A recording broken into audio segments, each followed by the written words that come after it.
ವಿರುದ್ಧವೇ ಶಾಸಕಿ ರೂಪಕಲಾ ಶಶಿಧರ್ ರೆಬಲ್ ಆಗಿದ್ದಾರೆ. ಕೋಲಾರ ಕಾಂಗ್ರೆಸ್ ನಾಯಕರ ಬಗ್ಗೆ ಕೈ ಶಾಸಕಿ ಅಸಮಾಧಾನವನ್ನ ವ್ಯಕ್ತಪಡಿಸ್ತಾ ಇದ್ದಾರೆ.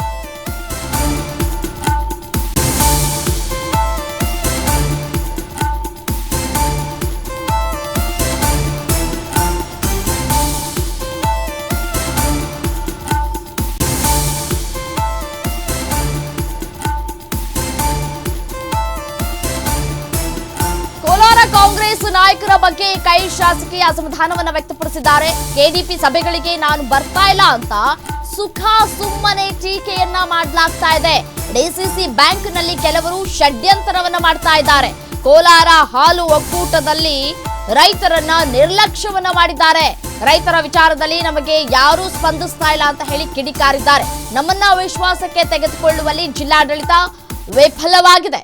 ಕೋಲಾರದಲ್ಲಿ ನಡೆದ ಜನಪರ ಕಾರ್ಯಕ್ರಮಕ್ಕೆ ಕರೆದಿಲ್ಲ, ಅವರಿಗೆ ಯಾರ ಅವಶ್ಯಕತೆ ಇತ್ತು ಅವರನ್ನ ಕರೆದಿದ್ದಾರೆ ಅಂತ ಹೇಳಿ ಕಿಡಿಕಾರಿದ್ದಾರೆ. ಹಾಗಾದ್ರೆ ಏನ್ ಹೇಳಿದ್ರು ಕೇಳಿಸ್ತಾ ಹೋಗೋಣ.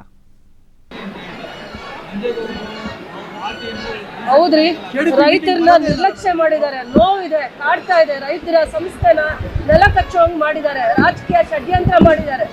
ರೈತರನ್ನ ಅನಾಥರಾಗಿ ಮಾಡಿದ್ದಾರೆ. ಜಿಲ್ಲೆಯ ಸಮಸ್ಯೆಗಳಿದಾವೆ, ಕಾಡ್ತಾ ಇದಾವೆ. ಇಲ್ಲಿ ಹೇಳಕ್ಕೆ ಇಷ್ಟ ಇಲ್ಲ, ಮಾಧ್ಯಮದ ಮುಂದೆ ಹೇಳಲಿಕ್ಕೆ ಇಷ್ಟ ಇಲ್ಲ. ನರಳ್ತಾ ಇದ್ದಾರೆ ರೈತರು, ಬೀದಿಯಲ್ಲಿ ನಿಂತಿದ್ದಾರೆ. ಇವತ್ತು 2 ವರ್ಷಗಳಿಂದ ಫೈನಾನ್ಸ್ ಅವರು ಚಕ್ರ ಬಡ್ಡಿ ಹಾಕುವಂತವ್ರ ಹತ್ರ ಬಲಿಪಶು ಆಗಿ ನಮ್ಮ ರೈತರು ಬೀದಿಗೆ ಬಂದಿದಾರ್ರಿ.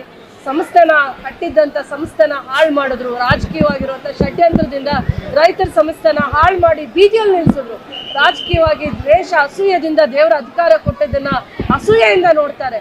ಇಲ್ಲಿ ಯಾವತ್ತೂ ಯಾವ ಜನಗಳು ಈ ಕೋಲಾರ ಜಿಲ್ಲೆಯಲ್ಲಿರುವಂತ ರೈತರಾಗಿರ್ಬೋದು, ಮುಖಂಡರಾಗಿರ್ಬೋದು, ನಾಯಕರಾಗಿರ್ಬೋದು ಯಾವತ್ತು ಅಸೂಯ ರಾಜಕೀಯ ಮಾಡಲಿಲ್ಲ.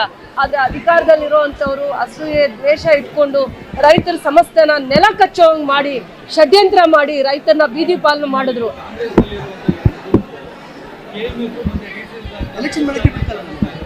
ಎಲ್ಲೂ ಗುಂಪುಗಾರಿಕೆ ಇಲ್ಲ, ಅಸಮಾಧಾನ ಇದೆ. ರೈತರ ವಿಚಾರವಾಗಿ ಅಸಮಾಧಾನ ಇದೆ. ರೈತರ ವಿಚಾರದಲ್ಲಿ ತಗೊಂಡಂತ ನಿಲುವುಗಳ ಬಗ್ಗೆ ಅಸಮಾಧಾನ ಇದೆ. ಜವಾಬ್ದಾರಿ ಸ್ಥಾನದಲ್ಲಿರುವಂತವ್ರು ಸಮಸ್ಯೆಗಳನ್ನ ಸರಿಯಾದ ರೀತಿ ಸ್ಪಂದಿಸ್ತಿಲ್ಲ ಅಂತ ಅಸಮಾಧಾನ ಇದೆ. ಎಲ್ಲೂ ಗುಂಪುಗಾರಿಕೆ ಇಲ್ಲ.